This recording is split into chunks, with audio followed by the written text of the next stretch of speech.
The FBI called this Christmas movie communist propaganda, and the film that made it was so broke after making it that his company went bankrupt. So here's something wild. It's a Wonderful Life, the movie you watch every Christmas with your family, the one about community and hope and angels earning their wings, lost over $500,000 when it came out in 1946. The studio went under because of it. And if that wasn't bad enough, the FBI literally wrote a memo saying it was trying to spread communist ideas. Yeah, George Bailey saving Bedford Falls. Apparently that was anti-American. Today we're diving into one of the craziest stories in Hollywood history. How a movie about a suicidal man visited by an angel became the biggest Christmas tradition in America, despite everyone hating it at first. This is the story of It's a Wonderful Life. This whole thing began in November 1939 when a guy named Philip Van Doren Stern woke up with an idea about a suicidal man visited by an angel. He was a Civil War historian, not a Hollywood guy, just someone who had a strange dream and decided to write it down. He called it The Greatest Gift. But here's the problem. Nobody wanted to publish it. He sent it to magazines. He sent it to publishers. Everyone passed. So in 1943, he did something pretty genius. He printed 200 copies himself, turned them into little pamphlets, and mailed them to his friends as Christmas cards. Imagine getting that in the mail. Merry Christmas. Here's a story I wrote about a guy who wants to kill himself. But one of those pamphlets ended up in the right hands. Cary Grant saw it. RKO Pictures saw it. And in 1944, they bought the rights for $10,000. That's about $175,000 today. Not bad for a story that was rejected everywhere. RKO wanted Cary Grant to star in it. Can you imagine? Cary Grant as George Bailey. It would have been a completely different movie. They even announced Gary Cooper might co-star at one point. But RKO couldn't figure out the script. They hired some of the best writers in Hollywood. Dalton Trumbo worked on it. Mark Connolly. Clifford Odets. Draft after draft after draft. Nothing worked. The project sat there collecting dust until 1945. Frank Capra had just come back from World War II. He'd been making propaganda films for the government, and when he got back to Hollywood, he started a new production company called Liberty Films with directors William Wyler and George Stevens. These were three of the biggest names in Hollywood at the time, and they wanted to make movies their way without studio interference. Charles Corner, the head guy at RKO, suggested Capra take a look at The Greatest Gift. He thought it might be perfect for Liberty Films. So RKO sold the rights to Liberty Films, and Capra decided to make it as a vehicle for James Stewart. Now, James Stewart was a huge deal before the war. He'd made 28 films. He'd won an Oscar for The Philadelphia Story.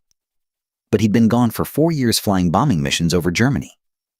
When he came back, he was dealing with what we now call PTSD. His agent had left, and his MGM contract had expired. Stewart wasn't sure he even wanted to act anymore. He'd seen things. He'd lost men under his command. He came home a different person. When Capra called him about this project, it came at the perfect time. The role of George Bailey, a man wrestling with whether his life mattered, hit way too close to home for Stewart. He later said it helped him find his way back to acting, back to himself. The budget was supposed to be $1.54 million. It ended up costing $3.78 million. That's what happens when you're Frank Capra and you decide to build an entire town from scratch. The Bedford Falls set covered 4 acres at the RKO ranch, 3 full city blocks, working streetlights, plumbing.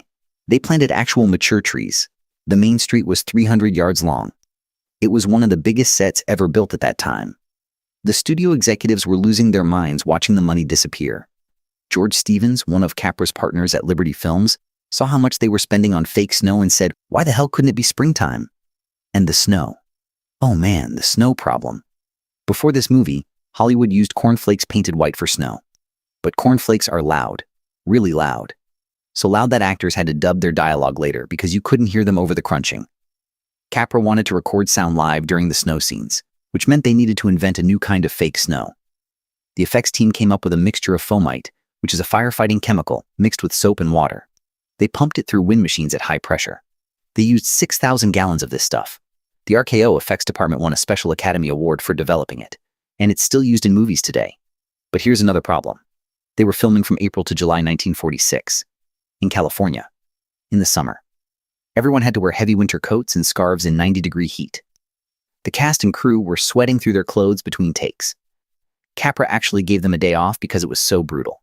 Imagine James Stewart doing that bridge scene in a heavy overcoat while dying from heat stroke. The original plan was to release the movie in January 1947 after the Oscar deadlines.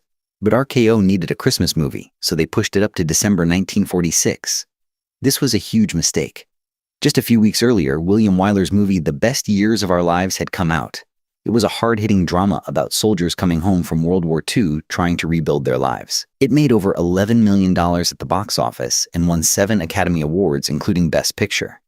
And then here comes It's a Wonderful Life. With its inflated budget and old-timey values about small-town America, it felt outdated. It made only $3.3 million against that $3.7 million budget. Reviews were mixed. Some praised it. Others called it too sentimental and uneven. This was the first Christmas after the war. People wanted to move forward, not look back. The movie felt like it was from another time. Liberty Films had borrowed $1.5 million from Bank of America to make the film. When it flopped, the company was sold to Paramount.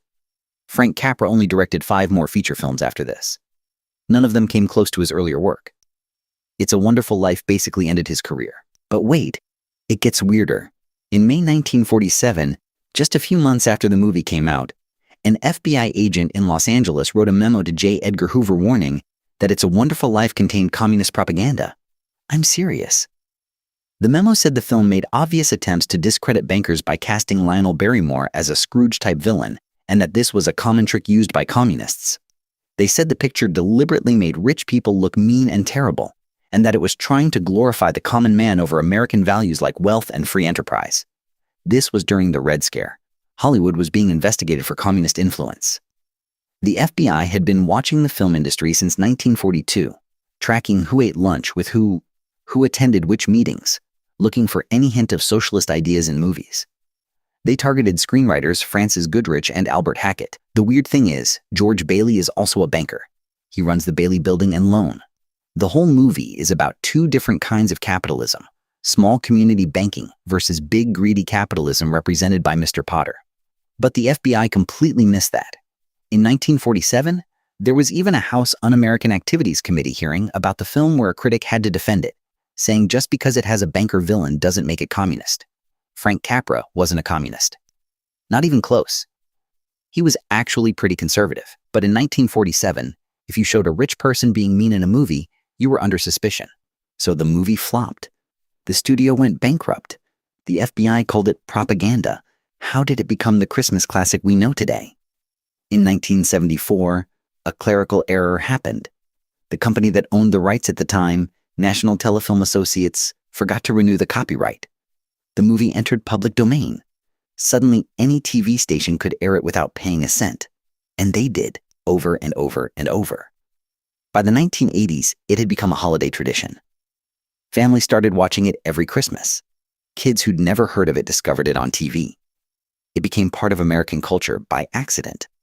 In 1990, the Library of Congress selected it for preservation in the National Film Registry as culturally, historically, and aesthetically significant.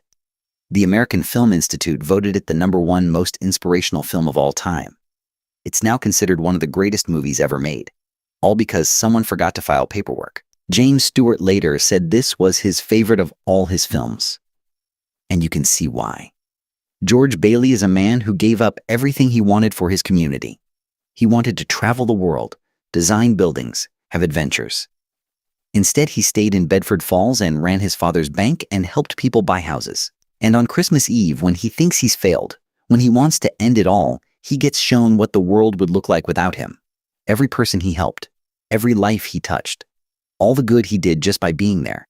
That message hit differently in 1974 than it did in 1946. After Vietnam, after Watergate, after everything America had been through, people needed to hear that one person could make a difference. That community matters. That kindness isn't weakness. The movie went from being seen as corny and outdated to being exactly what people needed. There's a museum in Seneca Falls, New York, dedicated to the film. Every December they have a festival where people dress up as characters and reenact scenes. The movie's been adapted into radio plays, stage productions, even TV remakes. It's everywhere. The crazy thing is Frank Capra never even considered it a Christmas movie. He always said it was a movie about whether your life has meaning, which just happened to take place at Christmas. But America decided otherwise. And now, 78 years later, it's impossible to imagine Christmas without George Bailey running through Bedford Falls yelling "Merry Christmas, you wonderful old building and loan." So that's the story. A film that almost didn't exist. That bankrupted its studio. That the FBI investigated. That became a classic by accident. Want to know another wild Hollywood story? Check out my video on the saddest story of Hollywood, the life of Norma Jean. And like always, thanks for watching.